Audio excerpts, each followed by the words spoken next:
Live from downtown Detroit, Local 4 News at noon starts now.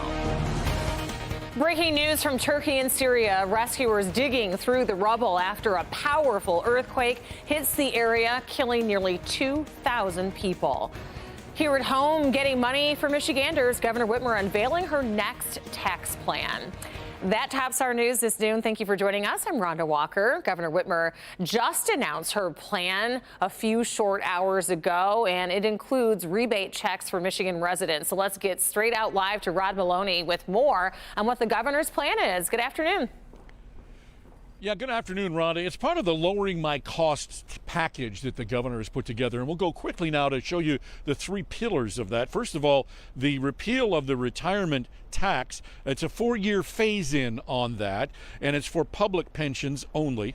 Private pensions aren't affected by this. Working families tax credit. This is probably the biggest one because it's essentially the earned income tax credit, but it's expanded quite considerably from 6% to 30%. So basically what happens is even if you zero out your tax liability, you still can get money back up to $3,150, particularly for low-income families. This is a big break for them.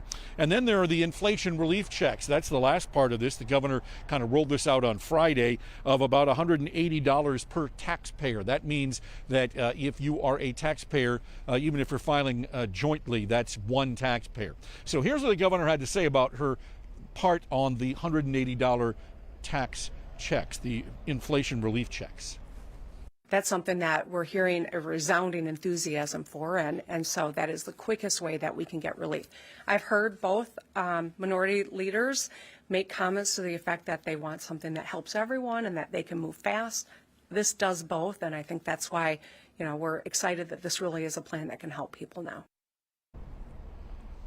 And so it's likely the governor's going to get this package. The Democratic Party controls the House, the Senate. She's the governor, of course, it's her plan. But they'll certainly be looking for some Republican help on this. It does become a political issue in some of the intricacies of it. But the big question today is what do the people think about this, people who might be getting those $180 checks.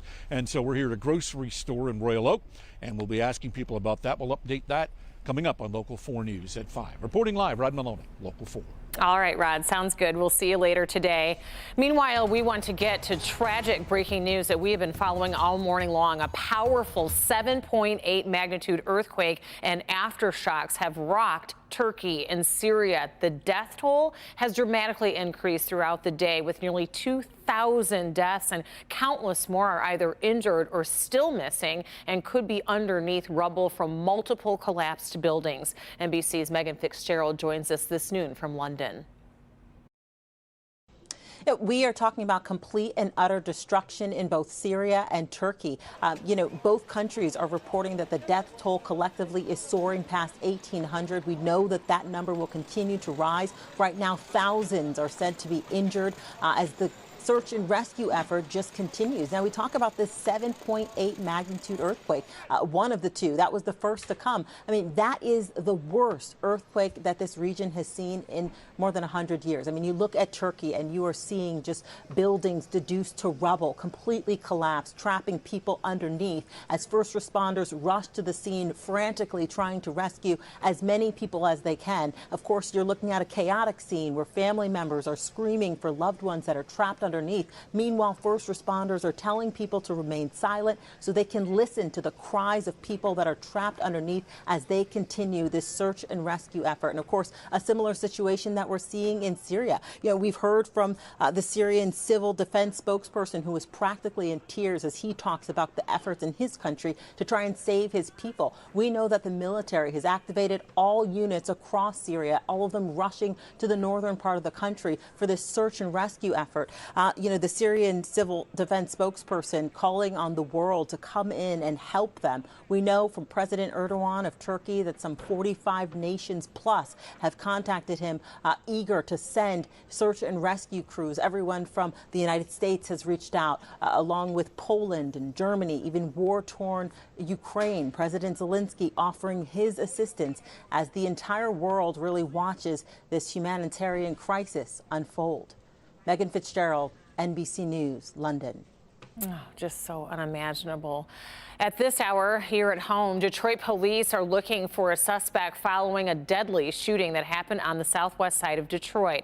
It happened last night on Calvary Street near Livernois, and police are saying that a man and his girlfriend were in an SUV when someone got into the back seat of their car, and that person shot the driver and then took off. The vehicle ended up crashing into a tree. The woman wasn't hurt. Anyone with information about what happened here should contact Detroit police. And now to Detroit's west side, where there are many unanswered questions surrounding a house fire that claimed the life of a 7-year-old boy. It happened on Sunday at a home on Lindsay Avenue near the Southfield Freeway. The flames were too much for firefighters to get inside of that home to try and effort a rescue. They had to fight the fire from outside. This man, who did not want to go on camera, is the person who contacted 911 for help. He says that he could see the smoke from a block away. I saw this house, it was just too much smoke. I could barely see the street. You couldn't see the address, it was so much smoke. At this time, it's still unclear if someone else was even there with that young boy or if the boy was at home alone. Right now, it appears he was the only one hurt in the fire. We'll continue to keep you updated on the investigation. Another house fire on Detroit's west side injured several children. This happened on Winston Street near Telegraph. 4 children and their parents were inside of that house when the house fire started. And investigators say a 6-year-old did suffer some minor burns to his arms and legs. A 6-month-old, a 1-year-old, and a 3-year-old all suffered smoke inhalation, along with the parents who are in the hospital. At this time, there is no update on their condition. Also this noon, the U.S. is working to recover remains from that possible Chinese spy balloon that flew over the U.S. for the past week. The debris field actually spans 7 miles. Over the weekend, President Biden directed the military to take that balloon down. NBC's Bree Jackson joins us now from Washington following the reaction. President Biden is receiving praise from his allies, while critics say the Biden administration should have shot down the Chinese surveillance balloon much sooner.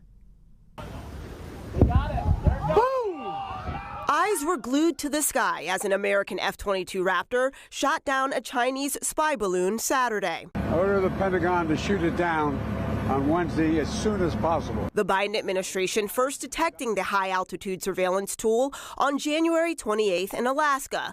Its path eventually crossing over into Montana, Wyoming, Kansas, Missouri, and finally the Carolinas, flying over sensitive military sites along the way before it was blown to pieces over the Atlantic Ocean near Myrtle Beach. Debris picked up and brought to shore. Clearly, the president taking it down over the Atlantic is sort of like the quarterback, sort of like tackling the quarterback after the game is over. Republicans argue China was testing President Biden's strength. Unfortunately, the president failed that test, and that's dangerous for the American people. I would use 2 words in answering these GOP criticisms.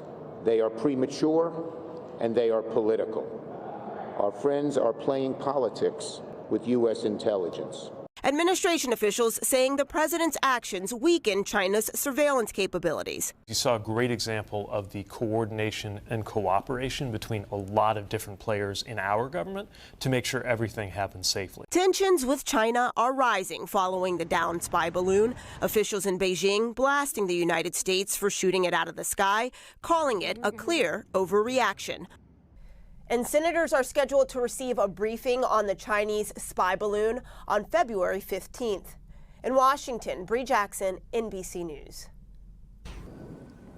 Thank you, Bree. And time now to take a look out our window. This is downtown Mount Clemens right now, and just kind of a typical winter day, it really looks like. More warm weather, though, is going to be pushing through the Metro Detroit area. The question is just how warm is it going to get? I mean, we can't expect much in February, Ashley. I know, but the long-range outlooks look as if we are going to be above average for at least a couple weeks. I wanted to start with one of our My Picks, and this is Rocket, sent in to us by C. Anderson in Detroit. And Rocket is actually a blind pup, and and this is a little bumper ring around Rocket, but Rocket enjoys going out in the snow, and so hopefully we'll have a little more snow eventually in the forecast, because as you saw from that Mount Clemens live shot, a lot of that snow is melting, and with warmer temperatures and rain in the forecast, that snow is going to be gone just like that. You can upload a picture on MyPics on clickondetroit.com or using our Forewarn weather app. We'd love to see your photos, snow or no snow. Our temperature trend well above average throughout the work week, probably not even dipping closer to average until Saturday, and that's brief. We will bounce right back up for your Sunday. Average this time of year 33, and we have several days this week where we get well into the 40s. So right now we sit at 31 downtown, same in Howell, 28 in Pontiac, 30 in Adrian, and winds have already started to shift out of the east-southeast, but the clouds have been a little pesky today, taking a little longer to clear with that weak high pressure building in. But as we look at satellite off towards Kalamazoo, down by Coldwater, up into Grand Rapids, and even just west of Detroit, we do have some clearing out there. So some folks are seeing some sunshine this afternoon. I think we all see a little peek of it before it's done, but 35 is the afternoon high today. We'll time out that warm up, plus the rain showers coming up in just a few minutes, Rhonda.